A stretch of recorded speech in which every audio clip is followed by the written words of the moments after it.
Hey, what's happening, y'all? It's me coming back at you again with another vid. Now, I saw some video uploads today in regards to this subject or to this topic, and I also was on a hangout briefly with Boxing Beats and Ryan. Shout out to Beats. We were discussing the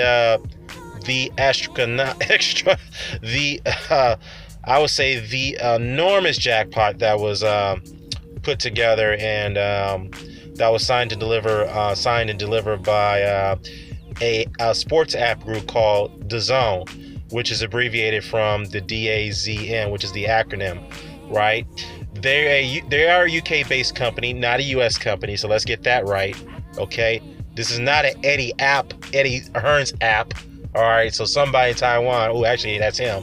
Then the guy in Taiwan said this is an Eddie Hearn app. It's not an Eddie Hearn app. It's a sports app that's founded in the UK, so get it right.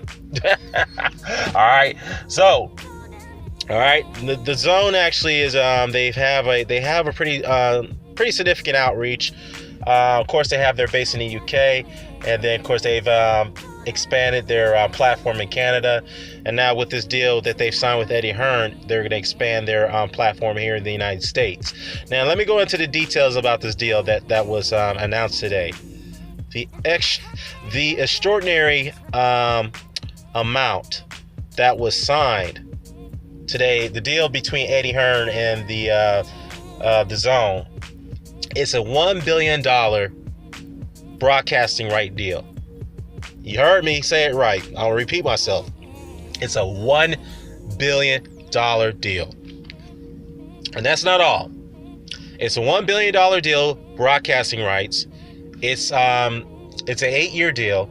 So if you break that down, right? If you divide 8 into 1 billion, that's approximately $125 million per year, okay, on the broadcasting rights. Now, Eddie Hearn has to put on 40 shows a year, okay, 24 in the UK, 16 in the United States. So if you take that $125 million and divide that by 40 shows, each show has to make at least a minimum of $3.1 million of total revenue. So that way, the investors behind her, which is DAZN's, their group, the money they're paying her, they're gonna have that's how much they're gonna have to average per show for the next 8 years.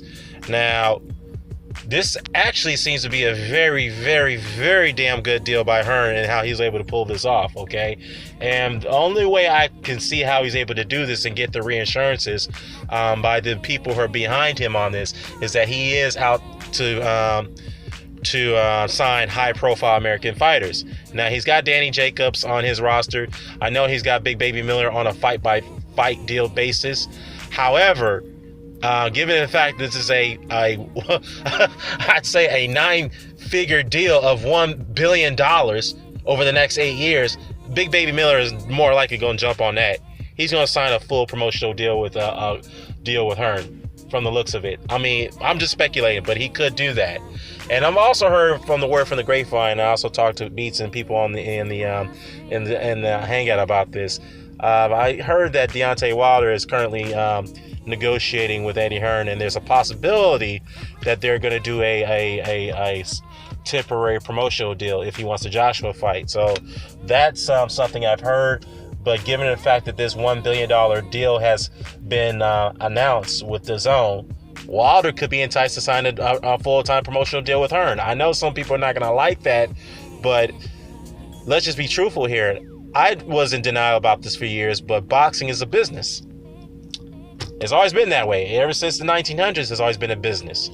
So if Wilder's going to sign on to that deal, then he's doing it for his best interest. And I know we can't hate him for that because we all want to see fighters do well financially, given the fact that this is a very, very dangerous sport and people can get permanently injured here. So he's just looking out for his interests and he's looking out for his family if he decides to go sign with her. And I'm just only speculating. This is not, so, don't take it, just don't take anything that I say is concrete at the moment. This is just only speculation, okay?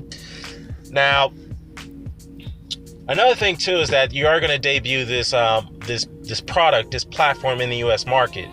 Now, I know the Zone, they have a 1-month free subscription, just like any streaming services. That's like pretty much standard when it comes to them, whatnot. But I would be honest with you, I think they need to extend the trial period to at least more than 1 month, because you got to get enough subscribers on board to be familiarized with the product.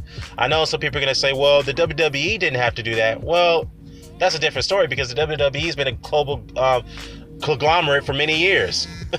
Of course, they didn't have to do a 2 month or more than a 1 month trial period. They could afford to do a 1 month free trial period.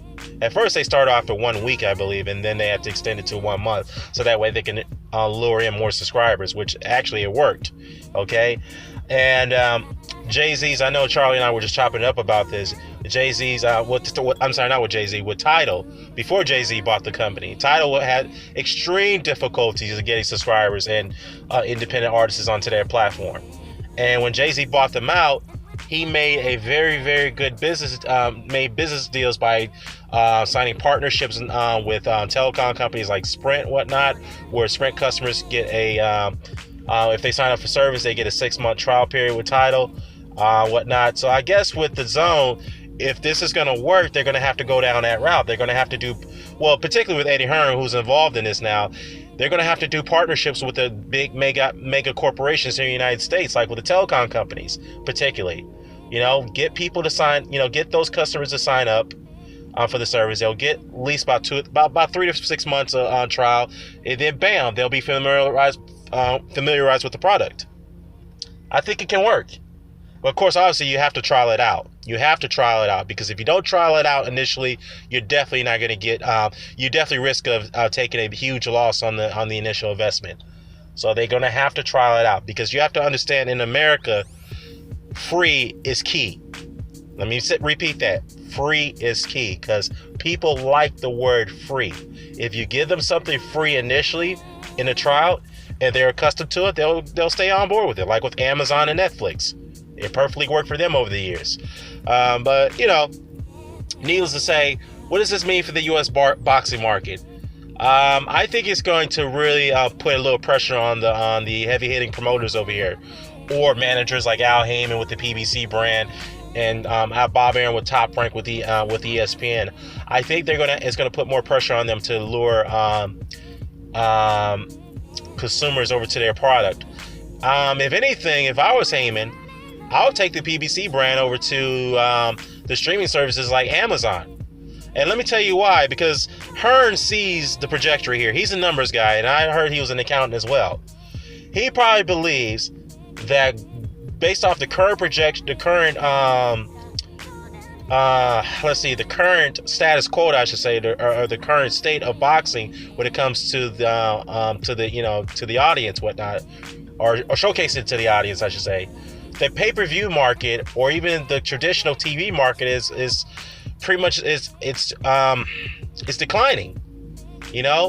Charlie and I made a good point about this, because we noticed that after the Klitschko and Joshua fight, Hearn hasn't really put out the numbers on the pay-per-view figures. We haven't seen it, and from the looks of it, it seems to us that he's going to pretty much steer most of his cards from Sky Sports over to DAZN. Now, is he still under contract with Sky Sports? Maybe with certain fighters like Joshua, but after that contract is done, it's more than likely he's going to bring Joshua over to DAZN. It could happen. I'm just only speculating. That could happen. Okay. Now, again, my point is that with Hayne with the PBC, given the fact that traditional TV is losing its audience to a lot of streaming platforms like Netflix, Amazon, Hulu, they all have TV shows there. Okay.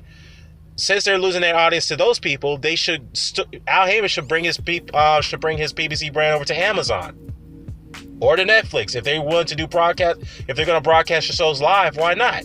Because DAZN is doing that. So I think it's worth the investment for Al Heyman to go that direction.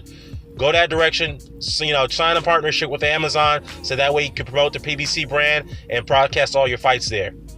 I think he should take a page from Eddie Hearn's playbook. I know some people are going to get mad at me for saying this, but hey, a business is a business. We want to see people succeed, right? But the bottom line is that I hate to admit it, even though I've been, a little bit critical of Hearn with his contradictions over, in recent days with the Wilder and Joshua negotiations, but I have to applaud him for this move. This was a damn good move. And I think he has opened up the platform. You could say he's cracked the glass ceiling, as you want to call it, when it comes to introducing boxing on a different platform. Not to say it's never been on a streaming platform before. What I'm saying is that if you're going to put on that many shows, okay, I forgot to break down his other numbers. So if you're going to do 16 shows in the States, 24 in the UK, you take that number 40 and divide that by 12. That's about 3 shows a month for Matchroom altogether. 3 shows a month. Wow. And Eddie Hearn did come out and say that no more of this one show per month type of deal anymore. We're going to put on a lot of shows. And, it's kind of similar to what Heyman did initially with the PBC brand, of course, due to the rumors, if this is, confirmed to be true, due to the first year not getting a good return of investment, they had to scale back on its schedule. So, on scheduling of shows. But the PBC is still around. It's not going anywhere. But like I said, though, if Heyman wants to take the PBC to another direction, I think he should go the streaming direction like Hearn did with Matchroom. I think he should go that direction and go and talk to people with Amazon, because Amazon is a huge company, and so is Netflix. But obviously Netflix is going to be more of a difficult task, because Netflix is more they deal mainly with feature films and comedy specials, etc., and that's about it. Amazon also deal with TV shows, original TV series, movies, and they comedy specials, I believe. But they also deal with sports documentaries as well, and sports documentaries. So I think Heyman should go that direction with Amazon if he hasn't done so already. So yeah, I think this is a very, very good thing for Hearn. It's definitely healthy for boxing, healthy competition. So let me know what your thoughts about this. I'm out.